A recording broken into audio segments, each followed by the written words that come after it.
میں نے گیلا کپڑا آنکھوں سے ہٹایا، تب میں نے وہ چہرہ دیکھا۔ عمر رسیدہ شخص تھا، سفید داڑھی، چہرے پہ چچک کے داغ تھے، رنگ کالا تھا، پیشانی پر ایک گہرا نشان نظر آ رہا تھا۔ کون ہو تم؟ ایک بندہ خدا ہوں میاں، فضل حسین ہے میرا نام۔ مسلمان ہو؟ الحمدللہ، فضل حسین نے کہا۔ میں نے گردن گھما کر چاروں طرف دیکھا۔ پتھروں کو چن کر ایک کمرہ سا بنایا گیا تھا، کشادہ اور ہوادار تھا۔ میں گہری گہری سانسیں لینے لگا۔ پانی پیو گے؟ ہاں، میں نے خشک ہونٹوں پر زبان پھیر کر کہا۔ فضل حسین نے ایک آب خورے میں مجھے پانی دیا۔ کئی آب خورے پیے تھے، تب سکون ہوا تھا۔ میں فضل حسین کو دیکھنے لگا۔ میں نے تمہارے بازو کا زخم صاف کر کے پٹی باندھی ہے، تمہیں شاید اس کی تکلیف کی وجہ سے بخار ہو گیا ہے۔ خدا کی فضل سے بخار اب ہلکا ہو گیا ہے۔ میں اٹھ کر بیٹھنا چاہتا ہوں، مجھے یہاں گھٹن محسوس ہو رہی ہے، باہر جانا چاہتا ہوں۔ کوئی حرج نہیں ہے، آؤ، بزرگ فضل حسین نے کہا، مجھے سہارا دے کر اٹھایا اور پھر اس کٹیا سے باہر لے آئے۔ تم یہاں تنہا رہتے ہو؟ میں نے پوچھا۔ بیٹھ جاؤ، بتاتا ہوں، بزرگ نے کہا۔ میں ایک پتھر پر بیٹھ گیا۔ فضل حسین بابا بولے، بالکل تنہا ہوں، ایک دنیا آباد ہے یہاں پہ۔ چرند و پرند کی ہم نشینی ہے، خوب باتیں رہتی ہیں ان سے۔ پرندوں کی ڈاریں پانی پینے آتی ہیں، ان سے دوستی ہے۔ کوئی انسان نہیں ہے؟ انسان؟ بابا فضل حسین ٹھنڈی سانس لے کر خاموش ہو گئے۔ کوئی نہیں ہے۔ کیوں نہیں؟ اب تم جو آ گئے ہو۔ تم یہاں کیوں رہتے ہو؟ میں نے پوچھا اور بابا فضل حسین ہنس پڑے۔ شکر ہے معبود کا، تم ٹھیک ہو گئے۔ یہ میرے سوال کا جواب ہے؟ نہیں، خوش ہو رہا ہوں 3 دن کے بعد ہوش میں آئے ہو، مگر جب ذہن میں تجسس جاگ اٹھے تو خیر چھوڑو۔ کہانی سناؤں؟ کہانی سننا چاہتے ہو؟ سن لو، تمہاری خوشی ضرور پوری کروں گا۔ میں یہاں کیوں رہتا ہوں؟ بس دنیا والوں نے میرے ساتھ اچھا سلوک نہیں کیا۔ میرا چہرہ دیکھ رہے ہو؟ بس کورے چشم دنیا والے اس سے نفرت کرتے تھے۔ 4 بھائی تھے ہم، 3 خوبصورت تھے۔ مجھے خدا نے یہ شکل دے دی۔ لوگوں نے اس کی رضا میں نکتہ چینی شروع کر دی۔ دل برداشتہ ہو گیا، جھنجھلاہٹوں کا شکار ہو گیا، خلق خدا سے اس کی نفرت کا بدلہ لینے لگا۔ تب ایک اللہ والی کی نظر ہو گئی۔ کہنے لگے، فضل حسین، جو یہ کر رہے ہیں وہی تم کر رہے ہو۔ کورے بینا ہیں، مگر تم بینائی حاصل کرو، ان سے دور ہٹ جاؤ۔ اللہ اپنے بندوں کو نقصان پہنچانے والوں کو معاف نہیں کرتا۔ بس میاں، یہ گوشہ آباد کر لیا اور بہت خوش ہوں۔ کائنات کی سچائیاں یہاں نظر آتی ہیں۔ انسان بھٹک گیا ہے، مگر اللہ کی مخلوق وسیع ہے۔ دوسرے بہت سے ہیں، ننھے ننھے پرندے میرے شانوں پہ آ بیٹھتے ہیں، معصوم ہیں، مجھے محبت سے دیکھتے ہیں۔ سب سے شکایتیں ختم ہو گئی ہیں۔ کھاتے پیتے کہاں سے ہو؟ رازق سے اتنا فاصلہ ہے تمہارا، اسے کیوں بھول گئے ہو بیٹے؟ یہ درخت، یہ چشمہ، اللہ نے سب کچھ مہیا کر دیا ہے، یہ پھل کھا کر جیتے ہو۔ بھٹک جانے والوں نے دنیا خود پر تنگ کر لی ہے۔ اللہ کی یہ نعمت اپنا ایک مقام رکھتی ہے، شکر ہے اس معبود کا۔ فضل حسین نے پرتشکر لہجے میں کہا، پھر مسکرا کر بولے، میاں اب تمہاری باری ہے، ہمیں بھی تو کہانیاں پسند ہیں۔ میری کہانی موت کی کہانی ہے فضل بابا، میری کہانی سننے والا پھر کوئی اور کہانی سنانے کے لیے زندہ نہیں رہتا۔ خوب، تمہاری کہانی کا آغاز کب سے ہوا ہے عزیزی؟ کیا مطلب؟ میری سمجھ میں یہ بات نہیں آئی تھی۔ تمہیں یقین ہے کہ اس کائنات میں جتنی اموات ہوئی ہیں تمہاری کہانی سن کر ہی ہوئی ہیں؟ ایسا نہیں ہے، لیکن جن لوگوں نے میرے بارے میں جان لیا ہے وہ میں نے جملہ پورا نہیں کیا تھا کہ بابا فضل حسین بول اٹھے، غلط مشاہدہ ہے بیٹے۔ موت زندگی کی طرح ایک ٹھوس سچائی ہے، کب آنا ہے کب جانا ہے ہم نہیں جانتے۔ کیا ہوا ہے تمہارے ساتھ؟ نہ پوچھو فضل بابا، میں ڈرتا ہوں، میں تمہیں کھونا نہیں چاہتا۔ بتا دو بیٹے، میں تمہارے دل سے خوف نکالنا چاہتا ہوں، مجھے اپنے بارے میں ضرور بتاؤ۔ فضل حسین نے ضد کرنے والے انداز میں کہا اور میں انہیں دیکھنے لگا۔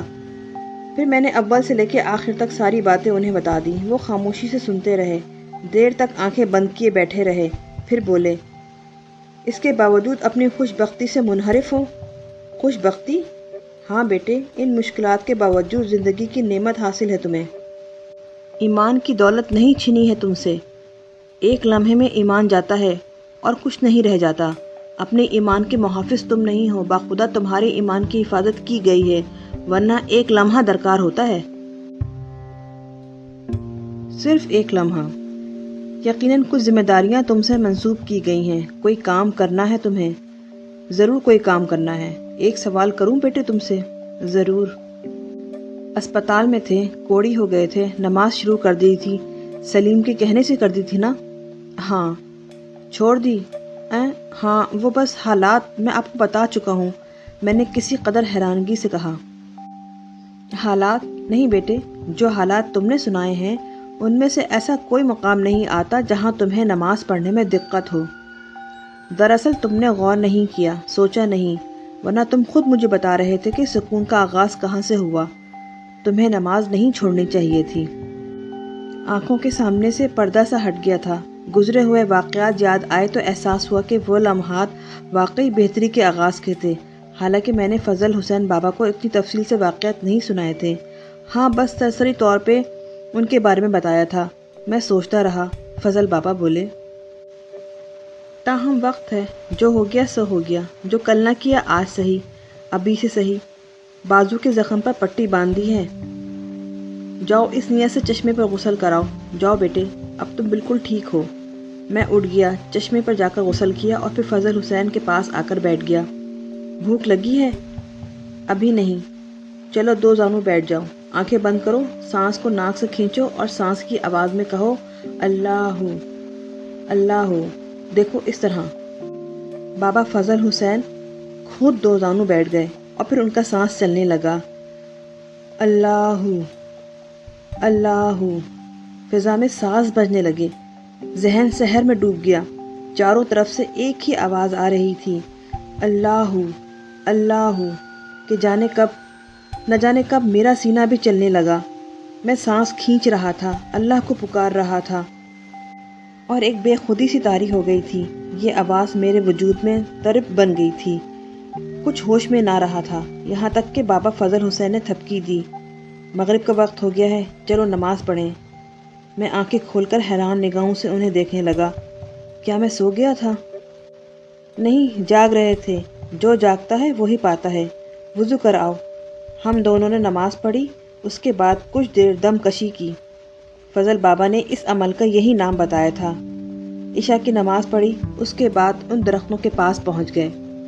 درختوں سے پھل برس رہے تھے، ہواؤں کے جھونکے سے ڈالیاں ہل رہی تھیں اور پھل نیچے گر رہے تھے۔ کافی پھل سمیٹے اور کھانے لگے۔ مجھے کسی کے الفاظ یاد آئے، پہلے پھل چکھو پھر کھاؤ۔ رات کو ہم دونوں کٹیا میں لیٹ گئے۔ میں نے فضل بابا سے کہا، آبادی یہاں سے کتنی دور ہے؟ انسانی آبادی تو بہت دور ہے، آپ انہی پھلوں پر زندہ رہتے ہیں؟ 2 بیج لگائے تھے ان کے، درخت بنے اور پھر دیکھو کیسے بکھر گئے۔ شکر نہ کرو گے؟ میں خاموشی سے فضل بابا کو دیکھتا رہا۔ 1 ہفتہ گزر گیا، فضل بابا کے ساتھ اب دل لگنے لگا تھا، بہترین مشغلہ یاد الہی تھا، سب کچھ ذہن سے محو ہوتا جا رہا تھا۔ نماز باقاعدگی سے جاری تھی، زندگی کا ایک معمول سا بن گیا تھا۔ فضل بابا کی باتوں میں بڑی گہرائی ہوتی تھی۔ ایک دن میں نے کہا، فضل بابا، میں نے ایک نشست میں 1000 بار دم کشی کی، تب کہیں جا کر رکا۔ گن رہے تھے؟ ہاں، دم گن کر دم کشی کر رہا تھا۔ 2 بیج بوئے تھے میں نے، 2 درخت اگے، پھر درخت ہی درخت بکھر گئے۔ کتنے پھل کھا چکے ہو تم ان درختوں کے؟ اندازہ نہیں۔ واہ میاں مسعود، خوب، اس کا مال بے حساب کھاؤ اور یاد نہ رکھو، اور اس کا نام گن گن کر لو۔ اپنا حساب خوب یاد رکھو، یہ تو ٹھیک نہیں ہے، وہ بے حساب دیتا ہے، اسے بے حساب یاد کرو۔ اللہ کو یاد رکھو، اس کا ساتھ پا لیا تو پھر کچھ دور نہیں رہے گا۔ انہوں نے مجھے تسلی دے کر کہا، بازو کا زخم بالکل ٹھیک ہو گیا تھا، جسم کی چوٹوں کا تو پہلے ہی احساس نہ رہا تھا، حالانکہ کوئی علاج نہیں کیا تھا، کسی ڈاکٹر کے پاس نہیں گئے تھے۔ اس دن ظہر کی نماز کے بعد کٹیا میں آرام کر رہا تھا، فضا میں دھوپ کے ساتھ حبس کی کیفیت تھی، پھر بادل چھانے کا احساس ہوا اور اندھیرا سا ہونے لگا۔ موسم کا جائزہ لینے باہر نکل آیا، دیکھا تو آسمان پیلا ہو رہا تھا، گرد و غبار بلندیوں پر پہنچا نظر آ رہا تھا، غالباً آندھی چڑھ رہی تھی۔ فضل بابا بھی باہر نکل آئے۔ آندھی چڑھ رہی ہے، انہوں نے کہا، خطرناک ہو سکتی ہے، میں نے کہا۔ فضل بابا نے کوئی جواب نہیں دیا، وہ کسی سوچ میں ڈوبے نظر آ رہے تھے۔ پھر نہ جانے کیا سوچ کر وہ اپنی جگہ سے اٹھے، پتھر کا ایک ٹکڑا اٹھایا اور زمین پر ایک گہری لکیر بنا دی۔ پھر وہیں کھڑے کچھ پڑھتے رہے، اس کے بعد لکیر سے پیچھے ہٹ گئے۔ پھر مجھ سے بولے، اس حصار کے پیچھے رہنا۔ کیوں؟ دیکھو آندھی آ گئی ہے، وہ میری بات کے جواب کے بجائے بولے۔ گرد و غبار کا کالا طوفان نزدیک آ گیا ہے۔ ہواؤں کی ایک ایسی خوفناک گھڑگھڑاہٹ اس سے پہلے نہیں سنی تھی۔ ایسی بھیانک آوازیں آ رہی تھیں جیسے زمین و آسمان ہل رہے ہوں۔ ایسا اندھیرا چھا رہا تھا کہ دن کی روشنی چھپ گئی تھی۔ مگر پھر ایک اور احساس ہوا۔ ہم کٹیا سے باہر کھڑے تھے، ہواؤں کو دیکھ رہے تھے، مگر یہ ہوائیں ہمارے جسموں کو نہیں چھو رہی تھیں۔ یوں لگتا تھا جیسے ہم کہیں اور سے انہیں دیکھ رہے ہوں۔ بڑے بڑے پتھر لڑک رہے تھے، نہ جانے کیا کیا ہو رہا تھا، مگر ہم محفوظ تھے۔ پھر بادل گرجے اور بارش شروع ہو گئی۔ ہم کٹیا میں آ گئے۔ بڑی خوفناک آندھی تھی، میں نے کہا، مگر فضل بابا کسی سوچ میں گم تھے، وہ کچھ نہ بولے۔ بارش تیز نہیں تھی مگر اندھیرا چھایا ہوا تھا، مگر اتنا کہ ماحول نگاہوں سے اوجھل نہیں ہوا تھا۔ کچھ دیر گزری تھی کہ باہر سے عجیب سی گھنٹیوں کی آواز ابھرنے لگی۔ خاصی تیز آواز تھی اور قریب آتی جا رہی تھی۔ فضل حسین بابا اٹھ کھڑے ہوئے تھے۔ میں بھی یہ سن کر حیران ہوا تھا۔ فضل حسین کے ساتھ باہر نکلنے لگا تو وہ بولے، مسعود میاں، ہماری ہدایت یاد رکھنا، جو لکیر ہم نے بنائی ہے اس سے باہر قدم نہ نکالنا۔ آؤ مل لیں اس سے۔ میں حیران سے باہر نکل آیا۔ مدھم مدھم بوندیں پڑ رہی تھیں اور کٹیا سے کچھ فاصلے پہ کالے رنگ کا ایک بڑے سینگوں والا بھینسا نظر آ رہا تھا، جس کی گردن میں لوہے کی لمبی لمبی 2 گھنٹیاں لٹکی ہوئی تھیں۔ بھینسے کی پیٹھ پہ کالا رنگ بھجنگ بھوریا چرن بیٹھا ہوا تھا۔ اس نے ہمیشہ کی طرح نچلے بدن پر ایک دھوتی نما کپڑا لپیٹا ہوا تھا۔ گردن میں کوڑیوں کی مالائیں پڑی ہوئی تھیں جن میں رنگین دھاگے لٹک رہے تھے۔ سر پر ایک بڑی سی انسانی کھوپڑی ٹوپی کی طرح پہنی ہوئی تھی۔ اس کے ہاتھ میں ایک لمبی لکڑی تھی جس میں گھنگرو بندھے ہوئے تھے۔ سینے پہ مالاؤں کے درمیان مکڑی کا نشان بنا ہوا تھا۔ اس نے بائیں ہاتھ میں پکڑا ہوا شنکھ منہ سے لگایا اور فضا میں ناقوس کی آواز ابھری۔ ساتھ ہی وہ دوسرے ہاتھ میں پکڑی ہوئی لکڑی کی جنبش سے اس کے گھنگرو بجانے لگا۔ فضل حسین بابا خاموشی سے اسے دیکھ رہے تھے۔ شنکھ منہ سے ہٹا کر اس نے ایک لمبی بھیانک تان لگائی اور بولا، جے بھورنا مچنڈا، جے کالی چنڈال، اللہ کا نام سب سے بڑا۔ فضل بابا بولے، کون ہو میاں جی، ہمارے منہ کیوں لگ رہے ہو؟ بھوریا چرن نے فضل بابا کو گھورتے ہوئے کہا، کیا بات ہے، کیا پریشانی ہے تجھے؟ سب جانتے ہو، انجان نہ بنو، تو ناپاک ہے، مردود ہے، غلیظ، بھاگ جا یہاں سے۔ کسی پر زندگی تنگ کرنا اچھا نہیں ہوتا۔ ہمارا نوالا چھین رہے ہو، اچھا نہ ہوگا، ہمیں اس کی ضرورت ہے، اسے ہمیں دے دو۔ مسلمان بچہ ہے بھوریا چرن، اور مسلمان کے پاس ہے۔ کسی مسلمان نے کبھی ایسا کیا ہے؟ یہ مہمان ہے میرا، اسے مہمان نہ بناؤ، ہم شنکھیا ہیں، بھسم کر دیں گے، راکھ کر دیں گے، ہم سے ٹکرانا نہ میاں جی۔ جا، چلا جائے یہاں سے، غلاظت کے پتلے، تیرا کالا جادو محدود رہے گا، ہم تجھے بھی نقصان نہیں پہنچانا چاہتے۔ تھک گیا ہے یہ، اب خطرہ ہے کہ ایمان نہ کھو بیٹھے، اسے مدد کی ضرورت ہے۔ کیا دے دو گے اسے میاں، کیا دے دو گے اسے؟ ہمارا کام کرنا ہے، اسے ضرور کرنا ہے۔ اب تک تو نہ کیا بھوریا چرن، تجھے اب بھی اپنی اوقات کا نہ پتہ چلا؟ بہتر ہے کہ بھاگ جا، کیا فائدہ جھگڑے سے، ورنہ اپنے جیسے بہت سوں کی جان گنوائے گا۔ ٹھیک ہے میاں جی، پھر تماشا دیکھو، بھوریا چرن نے کہا اور بھینسے کا رخ تبدیل کر دیا۔ میں پھترایا ہوا خاموش کھڑا تھا۔ وہ واپس نہ گیا بلکہ کچھ دور جا کر رک گیا اور پھر بھینسے کا رخ تبدیل کرنے لگا۔ اس کا چہرہ ہماری طرف ہو گیا اور وہ ہولناک آواز سے اپنے کھر سے زمین کو کریدنے لگا۔ بھوریا چرن کی سرخ آنکھیں ہمیں دیکھ رہی تھیں۔ کالا بھینسا سر جھکائے پھنکار رہا تھا، وہ کھروں سے زمین کرید رہا تھا۔ پھر اچانک اس کے قدموں کی دھمک ابھری، زمین پر جیسے ڈھول بجنے لگے۔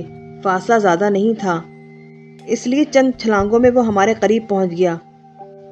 ایک لمحے کے لیے میرا ذہن معاف ہو گیا۔ یہی تصور دل میں ابھرا تھا کہ بھینسے کی ایک ہی ٹکر ہمارے جسموں کے پرخچے اڑا دے گی۔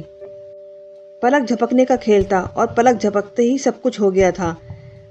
ایسی ہی آواز ابھری جیسے 2 چٹانیں آپس میں ٹکرائی ہوں۔ بھینسا ہم تک نہیں پہنچ سکا تھا اور وہ درمیان میں کسی نظر نہ آنے والی دیوار سے ٹکرا گیا تھا۔